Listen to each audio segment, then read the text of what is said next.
orang-orang tua bijaksana yang diceritakan dalam Al-Quran, apabila mereka sudah berpikir tentang anak-anaknya, pertanyaan yang paling menggoda hati mereka tidak lain adalah ma ta'buduna min ba'di.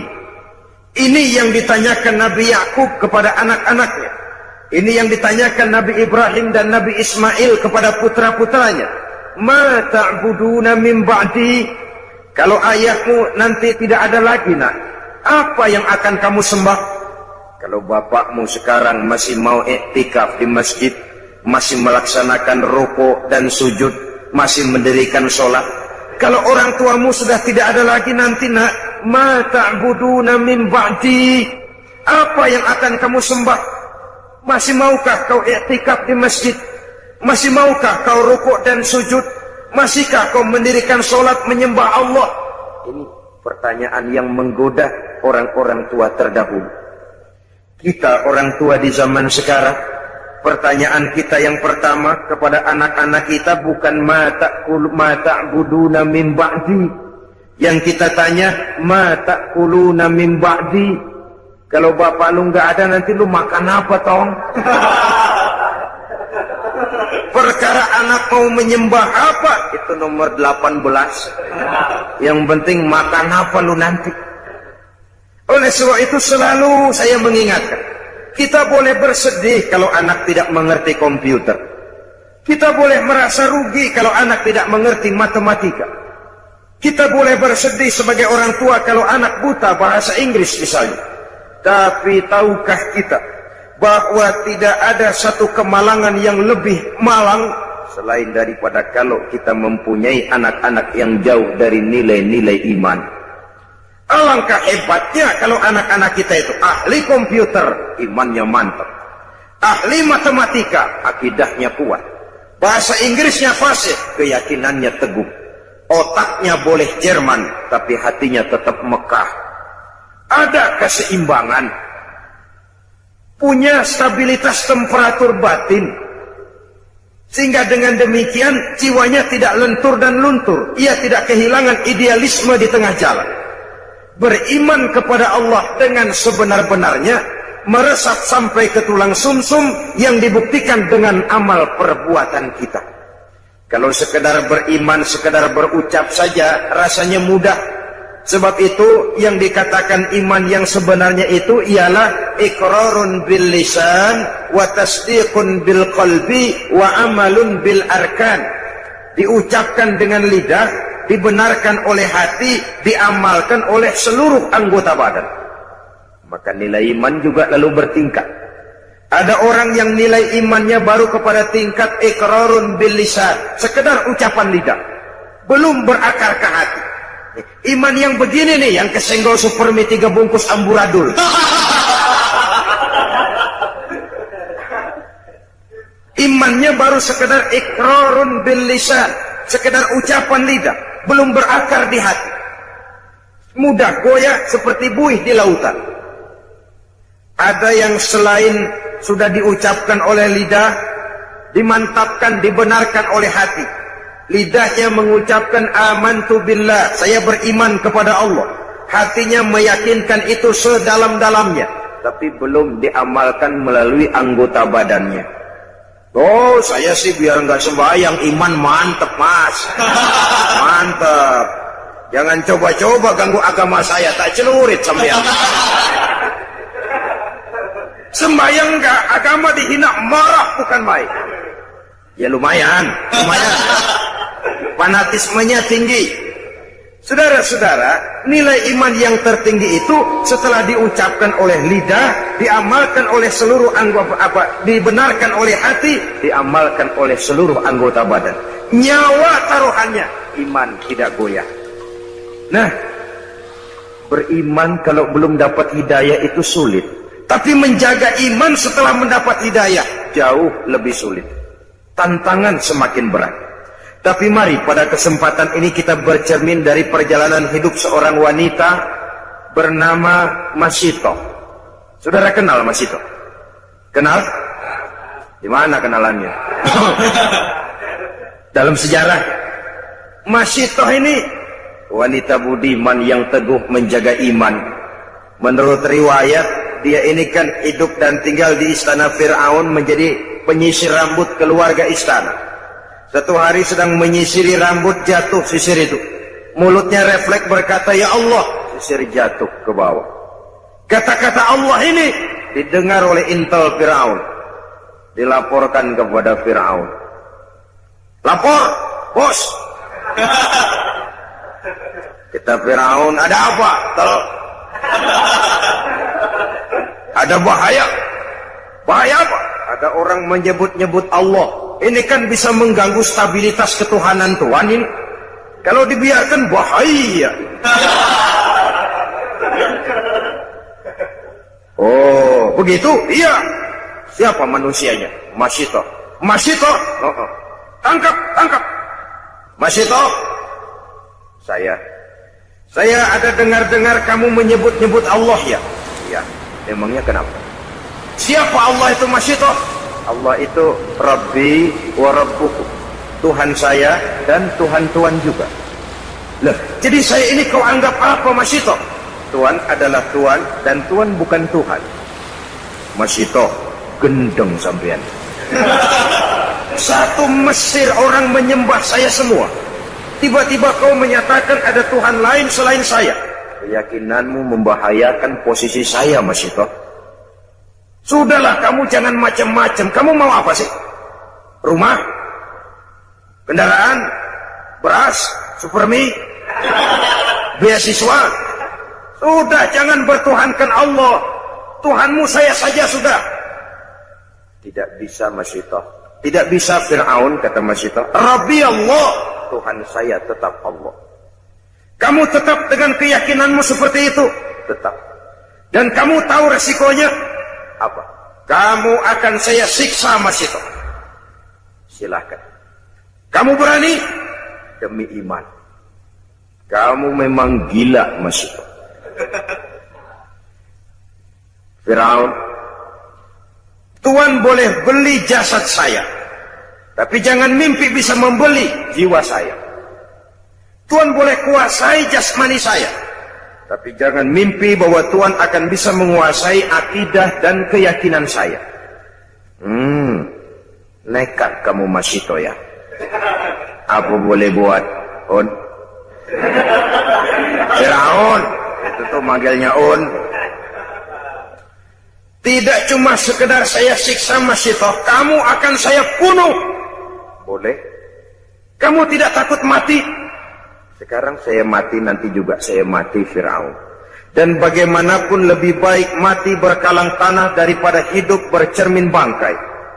Adalah lebih terhormat melarat karena mempertahankan iman daripada saya hidup mewah dengan menjual akidah. Biar nyawa berpisah dari badan, asal iman jangan berpisah dari hati.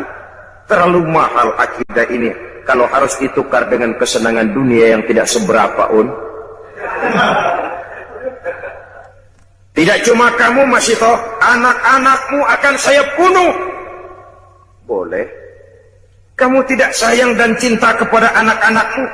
Jangan tanya soal itu, Fir'aun. Saya ibu mereka yang melahirkan mereka dalam pilihan antara hidup dan mati. Saya besarkan mereka dengan untayan air mata, cucuran keringat, kadang genangan darah. Tidak ada ibu yang tidak cinta dan sayang kepada anaknya. Tapi ini akidah.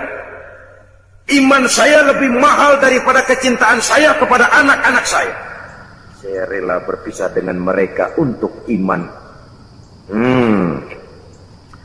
Tidak cuma anak-anakmu, Masito, suamimu akan saya bunuh. Silahkan. Muangkel Fir'aun, kemarahannya sampai kepada puncaknya. Dia panggil tentaranya, siapkan tungku yang besar, isi dengan air, rebus sampai mendidih. Dicari tungku yang besar, bapak moyangnya kuali. Lalu disiapkan kayu bakar, diisi tungku itu dengan air, direbus air ini. Beberapa lama kemudian air bergolak, menggelegak, panas. Nah, Masito, kamu lihat air sudah bergolak, menggelegak karena panas. Sudah, Kau dan anak-anakmu satu-satu akan saya masukkan ke air itu. Biar kamu tahu bagaimana tidak enaknya mati. Sudah, Tuhanmu tidak sanggup menolong kamu. Coba kamu nyembah saya, aman. Kamu tidak akan saya rebus. Firaun, sudah jangan banyak omong. Kalau kamu mau laksanakan, laksanakan saja. Jangan mimpi saya akan berubah akidah. Rabbi Allah, nyawa taruhannya. Tuhan saya tetap Allah. Mulai. Anaknya dulu. Masyitoh, lihat, anakku yang pertama akan saya mulai. Diangkat oleh Al-Gojo, anak ini dimasukkan ke tungku yang berisi air mendidih. Bergolak air, masuk si anak ke dalam air, menggelepar, meregang nyawa. Masyitoh dengan air mata berurai membasahi pipi, menyaksikan anaknya menggelepar menghadapi ajal. Selamat jalan nak, ibu sayang kepadamu, ibu cinta kepadamu nak. Tapi ini akidah, ini lebih mahal dari segalanya nak. Ibu ikhlas. Mudah-mudahan nanti kita bisa berkumpul di akhirat di bawah naungan ridho Allah. Kuatkan hatimu nak, jaga teguh iman, jangan menyembah Fir'aun. Gugur anak sebagai syahid.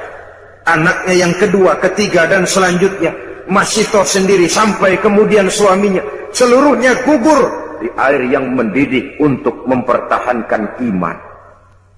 Kalau Masyitoh, suaminya, anak-anaknya, nyawa taruhannya, nyawa mereka lepas dan iman tidak goyah.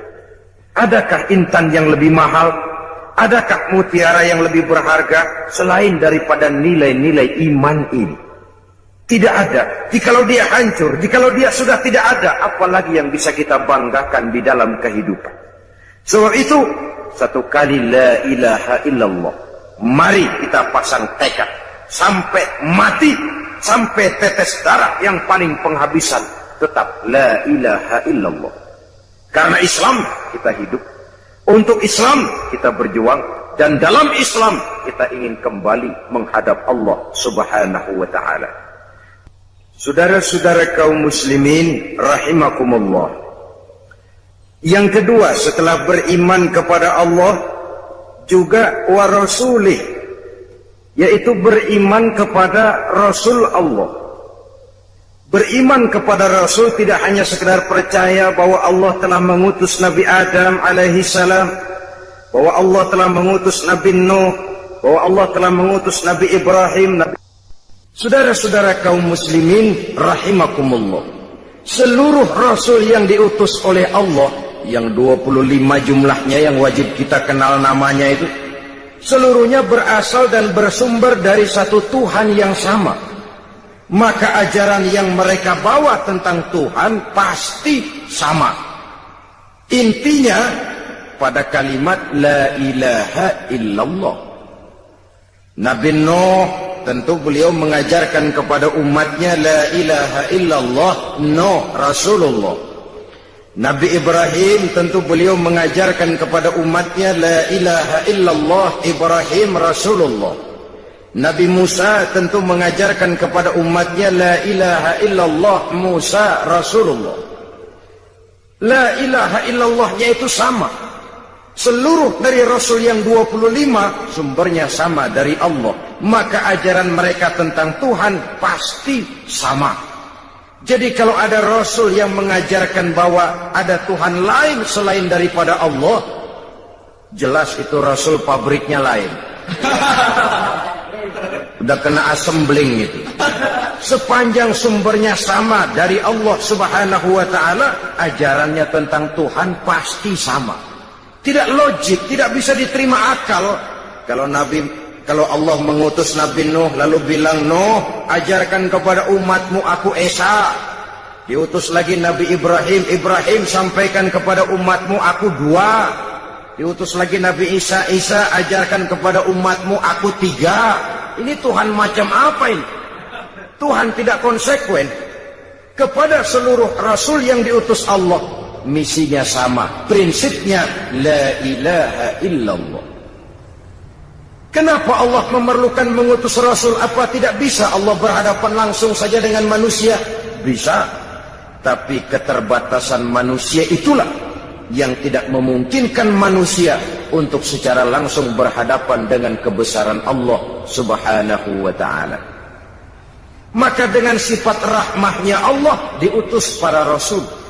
Dari zaman ke zaman, prinsipnya membawa akidah dan syariat. Akidahnya sama, syariatnya yang berbeda, sesuai dengan situasi dan kondisi yang dihadapi oleh umat di mana Rasul diutus.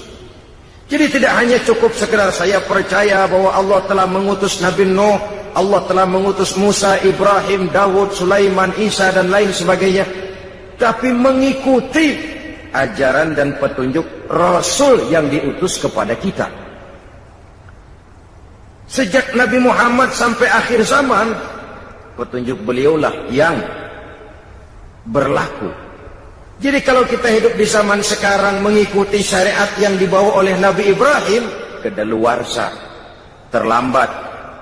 Mengikuti syariat yang dibawa Nabi Sulaiman, terlambat. Syariat itu betul, tapi hanya berlaku di zaman Nabi Sulaiman. Syariat yang dibawa Nabi Musa benar, hanya berlaku di zaman Nabi Musa, Nabi Sulaiman dan selanjutnya. Sedangkan sejak diutusnya Nabi kita sampai ke akhir zaman, syariat beliaulah yang berlaku. Saudara-saudara kaum muslimin rahimakumullah. Jadi percaya kepada Allah tanpa mempercayai Rasulnya itu sama juga meragukan Allah. Karena itu tidak bisa dipisahkan satu dengan lainnya. Beriman kepada Allah, beriman kepada para Rasulnya. Dan sudah disepakati menurut tuntunan Al-Quran bahwa Nabi kita Muhammad sallallahu alaihi wasallam adalah Rasul terakhir yang diutus oleh Allah Subhanahu wa ta'ala. Tidak ada lagi Rasul sesudah beliau. Maka di zaman sekarang, kalau ada orang mengaku jadi Rasul, biar bahasa Arabnya fasih, jenggotnya panjang, serbannya lebar, gamisnya kalah kalau Superman mah. Kalau dia ngaku jadi nabi, ngaku jadi rasul, kita umat Islam wajib untuk tidak percaya. Wajib untuk tidak percaya. Nah, ini kondisi dasar beriman kepada Allah dan Rasulnya. Sesudah itu, bisnis yang tidak membawa kerugian itu apa? Setelah beriman kepada Allah, beriman kepada Rasul dengan sepenuh keyakinan, tidak goyah walau nyawa taruhannya, tidak lentur dan luntur walaupun tubuh dicincang berkeping-keping, walaupun leher harus terjerat tali gantungan, iman tetap tangguh, setangguh batu karang di lautan. Biar tiap hari diterjang ombak, dikikis gelombang, namun dia tegak tegar berdiri menyambut hantaman sang gelombang. Setelah itu, wa tujahiduna fi sabilillahi bi amwalikum wa anfusikum. Setelah beriman kepada Allah dan Rasulnya, engkau berjihad fi sabilillah, di jalan Allah, bi amwalikum wa anfusikum, dengan harta bendamu dan dengan dirimu, dengan jiwa dan ragamu. Saudara-saudara kaum muslimin rahimakumullah, iman dan jihad memang dua hal yang tidak bisa dipisahkan satu sama lain. Hanyalah jikalau kita beriman maka kita siap melaksanakan jihad. Jikalau kita akan turun berjihad harus dasarnya karena iman. Dan selama ini orang sering memberikan warna kelabu terhadap yang namanya jihad, sehingga timbul pengertian yang serem-serem. Dan ini memang tidak bisa disalahkan. Kaum orientalis, orang-orang asing yang mempelajari Islam dengan tujuan mencari kelemahan Islam, sering memberikan pengertian yang tidak benar kepada Islam. Dan ini sering ditelan oleh orang-orang yang mempelajari Islam melalui buku mereka. Umpamanya, mereka menyebut Islam itu dengan Muhammadanism. Ini misalnya disponsori oleh Gibb dan kawan-kawan, profesor dari Harvard University, guru besar tentang Islam, tapi orang bukan Islam dia. Islam disebut Muhammadanism, ajaran Muhammad. Nah, sepintas sesungguhnya fungsi Nabi Muhammad dalam Islam hanya sekedar penyampai. Ialah kalau ajaran Bung Karno disebut Soekarnoisme. Ajaran Lenin disebut Leninisme. Ajarannya Karl Marx disebut Marxisme. Tapi kalau Islam disebut dengan Muhammadanisme, akan timbul kesan seolah-olah Islam adalah produk Nabi Muhammad. Seolah-olah Islam adalah buatan, bikinan Nabi kita. Padahal tidak, Nabi cuma sekedar penyampai. Nah, termasuk jihad. Gib misalnya dan beberapa teman-temannya yang lain menyebut jihad itu dengan jihad is a holy war. Jihad adalah perang suci. Sehingga konotasi jihad selalu diidentikan dengan perang. Kesan yang timbul keras, kasar, brutal, teroris.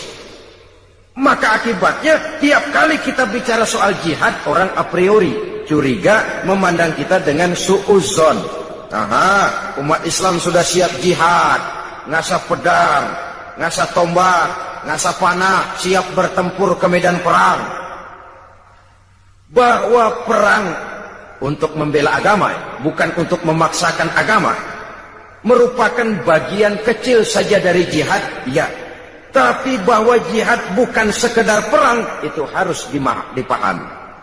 Jihad adalah mengeluarkan satu kemampuan maksimal untuk mencapai satu tujuan yang diridhoi oleh Allah Subhanahu wa ta'ala. Itu jihad namanya. Mengeluarkan kemampuan maksimal untuk mencapai satu tujuan yang diridhoi oleh Allah, itu jihad namanya. Bukan semata-mata perang, mencabut pedang maju ke medan perang. Mengatasi kemiskinan, mengatasi kebodohan, itu juga merupakan bagian daripada jihad. Tapi karena jihad selalu diadakan konotasi dengan perang, kesan yang timbul ya teroris, kasar, brutal, sadis.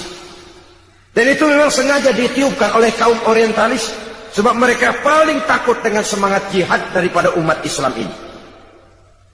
Oleh sebab itu, oleh karena iman dan jihad tidak bisa dipisahkan, pada kesempatan pertemuan ini saya ingin menukil apa yang dijelaskan oleh Al-Imam Al-Hafiz Zakiyuddin Abdul Azim Al-Munziri dalam kitabnya yang terkenal At-Targhib wa Tarhib. Beliau menjelaskan, inna asma darajatin fil jihad, sesungguhnya derajat jihad yang tertinggi dalam Islam. Pertama, saudara bisa lihat ini barangkali pada Targhib wa Tarhib juz 2 halaman 257. Nilai jihad yang tertinggi, pertama, muharabatil kuffar li ajli nasri dinillah, berperang melawan orang kafir dengan tujuan semata-mata untuk menolong agama Allah. Jadi menolong itu kan membela, bukan memaksakan agama, tapi untuk membela agama. Karena prinsipnya umat Islam tidak boleh mencari musuh, tapi tidak boleh lari kalau ketemu musuh. Musuh jangan dicari, ketemu jangan lari. Dalam Islam ada tuntunan tentang perang, bukan memaksakan keyakinan, tapi membela keyakinan. Pada saat agama dihina orang, pada saat agama disepelekan, pada saat umat dinistakan, di situ kita tampil. Tapi kalau tidak, kepada orang kafir kita siap hidup rukun, bergandengan, zimmi, kafir zimmi, orang kafir yang mau hidup damai dengan kita, darahnya haram, harta bendanya haram, mengganggu mereka sama dengan mengganggu Nabi. Islam agama damai. Tapi kalau agama dihina, agama dicaci maki, umat dinistakan, semangat jihad itu tampil, maju ke medan perang kalau perlu, tapi tujuannya semata-mata bukan karena sentimen, tapi karena argumen. Bukan untuk mencari kemenangan, tapi untuk menegakkan kebenaran. Bukan untuk membalas dendam, tapi untuk menegakkan yang hak, membela, membantu agama Allah Subhanahu wa ta'ala. Dan ini kewajiban setiap kita. Sekarang memang kita tidak menghadapi perang Badar seperti di zaman Nabi, dengan pedang, dengan tombak, dengan panah. Tapi perang akidah kan terus berlangsung. Kalau televisi punya acara berpacu dalam melodi, Kita sekarang tidak berlebihan, sekarang ini berpacu dalam agama. Perang akidah. Jikalau kita kalah, ya kita sekarang masih beriman, berakidah. Tapi generasi yang akan datang, wallahu a'lam. Semangat jihad tidak boleh lumpuh. Semangat jihad tidak boleh lentur dan luntur. Tetapi dengan batas-batas bahwa kafir itu jelas-jelas mengganggu kita. Dan itu pun tidak langsung dengan mengangkat senjata. Sepanjang kita bisa peringatkan dengan lidah, mari peringatkan. Apalagi kita tinggal di satu negara hukum, tidak boleh main hakim sendiri, saling menghormati, menjaga kerukunan. Tidak boleh menyebarkan agama kepada orang yang memang sudah beragama. Walaupun dengan dalih sosial kemanusiaan, menolong orang-orang susah, tapi di belakangnya ada pamrih menyebarkan agama. Diplomasi semacam itu sebenarnya sudah kuno. Orang bersembunyi dengan topeng kemanusiaan tapi menyebarkan agama. Saudara-saudara kaum muslimin rahimakumullah, Islam sebagai agama Allah tidak mungkin hilang dari dunia. Tapi Allah tidak memberikan jaminan Islam akan kekal di negeri ini. Jikalau kita umat Islam di Indonesia tidak mau menjaga Islam ini, tidak mau berjuang dan berkorban untuk kepentingan Islam ini, tidak mau mewariskan Islam ini kepada anak-anak kita generasi yang akan datang. Jadi ini tingkat jihad yang tertinggi, muharabatul kuffar li ajli nasri dinillah. Berperang melawan orang kafir dengan tujuan membela, menolong agama Allah. Itu satu. Yang kedua, da'watun nasi ilal haq. Berdakwah kepada manusia, menyampaikan kebenaran, mengajak manusia kepada yang hak. Yang hak itu apa? Al-haqqu mir rabbika. Kebenaran itu datang dari Tuhanmu. Apa yang datang dari Allah itu? Islam. Berdakwah adalah jihad dengan kemampuan yang ada pada kita. Bisa berdakwah lewat ilmu, lewat konsep, lewat gagasan dan lain sebagainya. Da'watun nasi ilal haq, menyeru manusia, berdakwah kepada manusia, menyampaikan Islam, juga itu merupakan bagian dari jihad tertinggi kedua sesudah perang melawan orang kafir. Yang ketiga, mujahadatun nafsi bittahalli bil makarim wa takhalli 'anir razail. Jihad ketiga yang tertinggi, berjihad melawan hawa nafsu dengan menghiasi diri dengan sifat-sifat yang terpuji dan mengosongkan diri dari sifat-sifat yang tercela. Itu jihad melawan nafsu, mengosongkan diri dari akhlak yang tercela, menghiasi diri dengan akhlak yang terpuji. Bagaimana kita berjuang menghilangkan hasud, sum'ah, riya, takabbur, ujub dan lain sebagainya. Lalu bagaimana menghiasi diri dengan sabar, tawadhu, qanaah, ikhlas, yakin dan lain sebagainya. Itu juga merupakan jihad. Sebab kalau tidak jihad yang jadi landasan dasarnya, sulit untuk melakukan hal semacam ini. Yang keempat, mujahadatus syaitan bidaf'i ma ya'ti bihi minas syubuhat. Berjihad menghadapi setan dengan menolak hal-hal syubhat yang dibawa oleh setan. Setan itu kalau dia tidak bisa membawa kita ke jalan zalim, kegelapan, dia bikin samar-samar jalanan. Dia bikin remeng-remeng. Gelap nih, udah jelas kita nggak mau menempuh. Minuman keras haram, itu mutlak. Nah, setan bikin remeng-remeng dah. Kalau nggak teler mah kagak. Enggak katanya.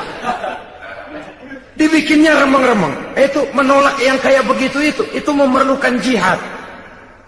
Saudara hadirin, ma'asyiral muslimin yang berbahagia.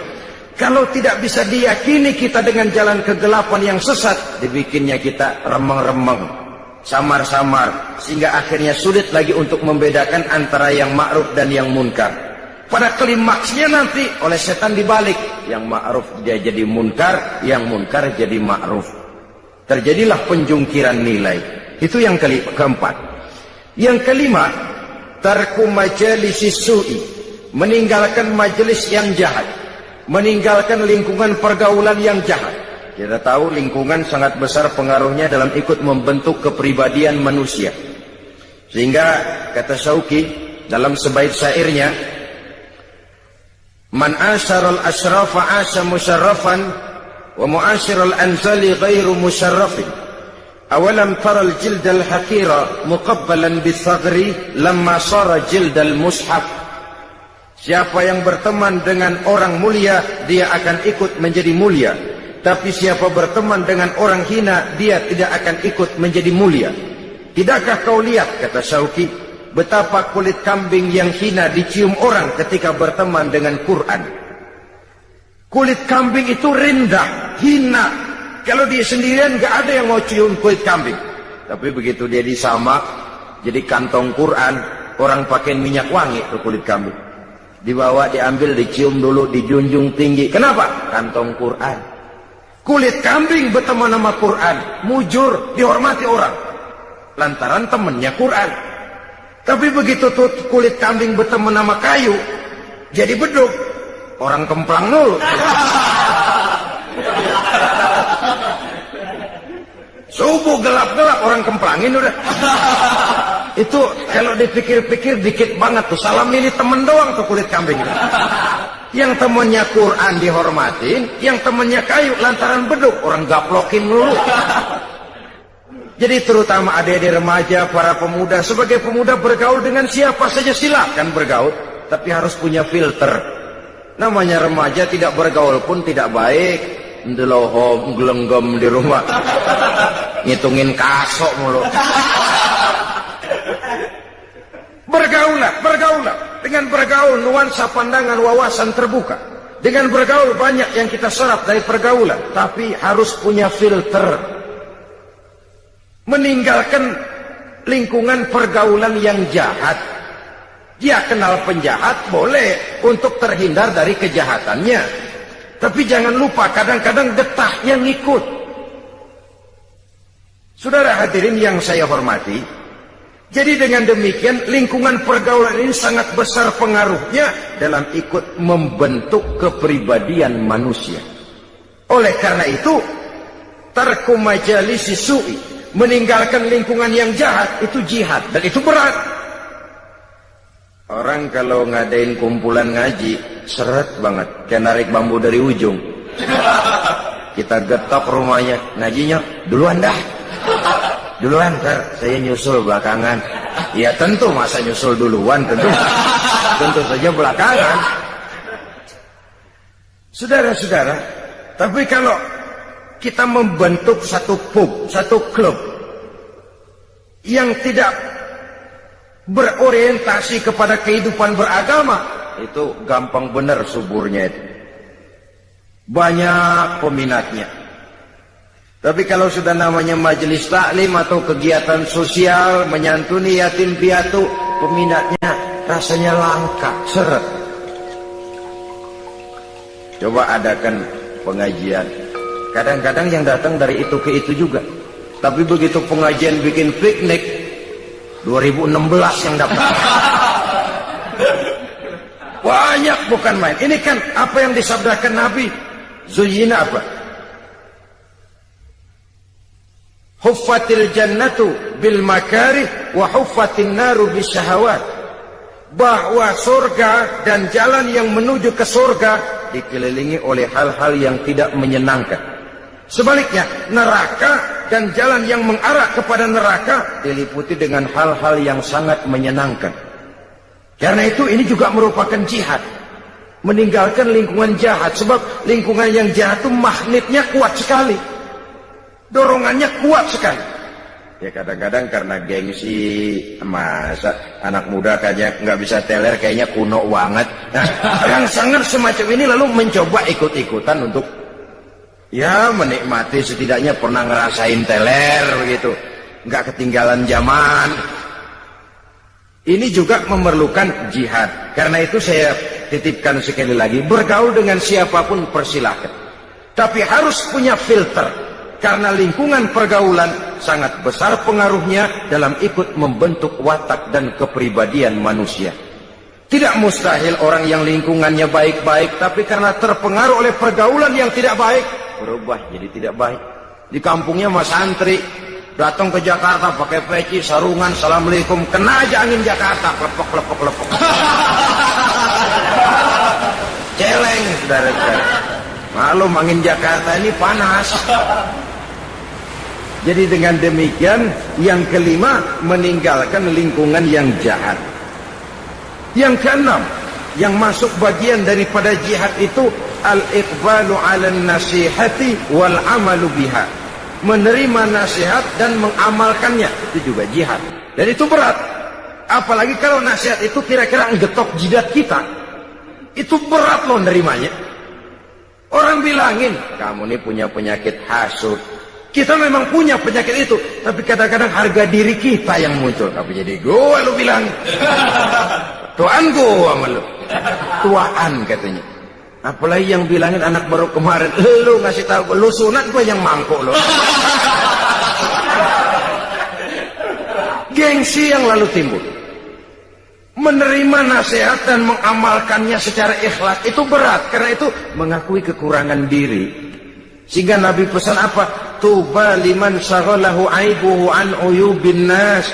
Beruntunglah orang yang kekurangan pada dirinya menyebabkan dia sudah cukup sibuk sehingga tidak sempat mencari-cari kekurangan orang lain. Si Ano katanya, Ano enggak tahu ya, saya sibuk mikirin aib diri saya, lalu bagaimana saya tahu aib orang lain? Kadang-kadang kita ini terbalik, sibuk mencari aib kekurangan orang lain sampai lupa kepada aib kita sendiri. Enggak ada aib orang, malah kita cari, kita korek-korek. Siapa aja kita hubungin, gue denger Ano. Udah dah, nyambung dah. Kalau udah Ano juga Ano. Saudara-saudara kaum muslimin rahimakumullah. Jadi dengan demikian nasihat ini bisa datang dari orang lain, bisa datang dari diri kita sendiri, bisa datang dari semua yang kita lihat dalam kehidupan. Semuanya kita terima, kita amalkan yang baiknya, kita saring yang tidak baiknya untuk tidak kita gunakan di dalam kehidupan. Jadi dengan demikian termasuk memerangi kemiskinan, memberantas kebodohan, jihad, menyantuni yatim piatu, jihad, mengembangkan majelis taklim, jihad, memakmurkan masjid, jihad. Kata-kata jihad itu sangat luas. Bahkan istiqomah dalam beribadah kepada Allah Subhanahu wa ta'ala juga merupakan jihad. Nah, kalau demikian halnya, apa alat yang dipakai untuk melaksanakan jihad? Pertama amwal, yang kedua anfus. Dengan segenap harta bendamu dan dengan jiwa dan ragamu. Harta benda ini, jiwa raga ini siap kita gunakan untuk jihad fi sabilillah. Dalam artian yang seluas-luasnya. Bukan dalam artian yang sempit. Harta barulah berfungsi sebagai harta kalau dia menjadi alat jihad kita. Menunjang jalan untuk menuju ridho Allah Subhanahu wa ta'ala. Lagi pula apa sih yang kita miliki dalam arti mutlak di dunia ini? Kita cuma sekedar hak guna pakai. Harta itu titipan. Kita kumpulkan sebanyak-banyaknya sesuatu yang kita tidak akan bawa pulang ke alam barzakh nanti. Kita sibuk menghalalkan segala cara. Kalau perlu 7 turunan kita tidak ingin miskin. Tetapi kita sadar itu tidak akan kita bawa nanti ke alam barzakh. Itu semua cuma sekedar hak guna pakai, hak mutlak hanya untuk Allah Azza wa Jalla. Harta dan diri, jiwa dan raga sepenuhnya sudah kita kontrak, sudah kita adakan satu transaksi dalam bisnis ini untuk kita gunakan sebagai jihad di jalan Allah Subhanahu wa ta'ala. Satu kali bisnis ini sudah kita tujukan kepada Allah, jangan berbisnis kepada yang selain Allah. Amwal dan anfus, harta dan jiwa dan raga, seluruhnya sudah kita transaksikan kepada Allah Subhanahu wa ta'ala. Itulah saham kita, amwal dan anfus. Kalau itu tidak kita salurkan di jalan Allah, kita tidak akan punya saham untuk kehidupan di akhirat nanti. Saudara-saudara kaum muslimin rahimakumullah. Lalu diakhiri ayat ini dengan pernyataan Allah, "Dzalikum khairul lakum in kuntum ta'lamun, yaghfir lakum dzunubakum wa yudkhilkum jannatin tajri min tahtihal anhar." Jikalau itu semua kamu laksanakan, kamu beriman kepada Allah dan Rasul-Nya, kemudian kamu berjuang di jalan Allah dengan harta bendamu dan jiwa ragamu, yang demikian itu lebih baik bagimu kalau kamu mengetahuinya. Kalau itu kamu laksanakan, yaghfir lakum dzunubakum, Allah akan mengampuni segala dosamu, wa yudkhilkum jannatin tajri min tahtihal anhar, dan dimasukkannya kamu ke dalam surga yang di bawahnya mengalir sungai-sungai. Di sini penilaian Allah kepada kita. Mungkin tahajud kita rada kurang, tapi nilai jihad kita diterima Allah. Yaghfir lakum dzunubakum. Allah Maha tahu, Maha luas ilmunya, menilai manusia dari berbagai segi perjuangannya. Semoga kita diberikan kekuatan oleh Allah Subhanahu wa ta'ala untuk melaksanakan apa yang diajarkan dalam ayat ini. Terima kasih atas perhatian saudara. Mohon maaf atas segala kekurangan. Usikum wa nafsi bitaqwallah. Wassalamualaikum warahmatullahi wabarakatuh. Waalaikumsalam warahmatullahi wabarakatuh.